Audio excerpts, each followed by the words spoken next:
நான் அப்பவே சொன்னேன், இது நியாயமற்ற தேர்தல். பீகார் தோல்வி குறித்து ராகுல் காந்தி கருத்து. பீகார் சட்டமன்ற தேர்தலில் மகாகத்பந்தன் கூட்டணி தோல்வியடைந்ததை அடுத்து ராகுல் காந்தி தேர்தல் நியாயமற்ற முறையில் நடத்தப்பட்டதாக குற்றம் சாட்டியுள்ளார்.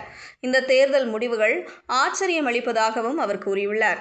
பீகார் சட்டமன்ற தேர்தலில் மகாகத்பந்தன் கூட்டணியின் தோல்விக்கு பிறகு எதிர்க்கட்சித் தலைவரும் காங்கிரஸ் நாடாளுமன்ற உறுப்பினருமான ராகுல் காந்தி தனது முதல் கருத்தை வெளியிட்டுள்ளார். இந்த தேர்தல் ஆரம்பம் முதலே நியாயமற்ற முறையில் நடத்தப்பட்டது என்று அவர் குற்றம் சாட்டியுள்ளார். பீகார் மாநிலத்தில் மொத்தமுள்ள 243 தொகுதிகளில் தேசிய ஜனநாயக கூட்டணி 200 இடங்களுக்கு மேல் வென்றுள்ள நிலையில் எதிர்க்கட்சிகளின் இந்தியா கூட்டணியால் 40 இடங்களை கூட தாண்ட முடியவில்லை. இந்த சூழ்நிலையில் ராகுல் காந்தி தனது எக்ஸ் சமூக ஊடக பதிவில் தேர்தல் முடிவு வியப்பளிப்பதாக உள்ளது என்று குறிப்பிட்டுள்ளார். மகாகத்பந்தன் கூட்டணியின் மீது நம்பிக்கை வைத்த பீகார் வாக்காளர் பெருமக்கள் அனைவருக்கும் எனது மனமார்ந்த நன்றியை தெரிவித்துக் கொள்கிறேன். பீகாரில் கிடைத்துள்ள இந்த முடிவு உண்மையிலேயே ஆச்சரியமளிக்கிறது. ஆரம்பம் முதலே நியாயமற்ற முறையில் நடத்தப்பட்ட இந்த தேர்தலில் எங்களால் வெற்றி பெற முடியவில்லை என ராகுல் கூறியுள்ளார்.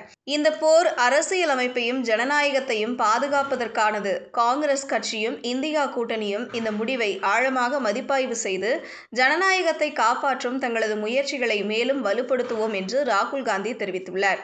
காங்கிரஸ் தலைவர் மல்லிகார்ஜுன கார்கேவும் ராகுல் காந்தியின் கருத்தை ஒத்த ஒரு பதிவை வெளியிட்டுள்ளார். பீகார் மக்களின் முடிவை நாங்கள் மதிக்கிறோம். அரசியல் அமைப்பு நிறுவனங்களை தவறாக பயன்படுத்தி ஜனநாயகத்தை பலவீனப்படுத்த முயலும் சக்திகளுக்கு எதிராக நாங்கள் தொடர்ந்து போராடுவோம். தேர்தல் முடிவுகளை முழுமையாக ஆய்வு செய்து முடிவுகளுக்கான காரணங்களை புரிந்து கொண்ட பிறகு விரிவான பார்வையை முன்வைப்போம் என்று கார்கே கூறியுள்ளார். காங்கிரஸ் தொண்டர்கள் யாரும் மனம் தளர வேண்டாம். உங்கள் கடின உழைப்புதான் எங்கள் பலம்.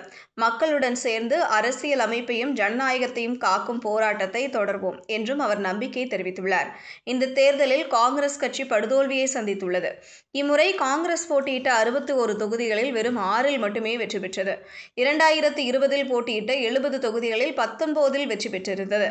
கூட்டணியின் மற்றொரு பிரதான கட்சியான ராஷ்டிரிய ஜனதா தளம் 143 தொகுதிகளில் போட்டியிட்டு 25இல் மட்டுமே வெற்றி பெற்றது. கடந்த முறை 144 தொகுதிகளில் 75இல் வெற்றி பெற்றிருந்தது.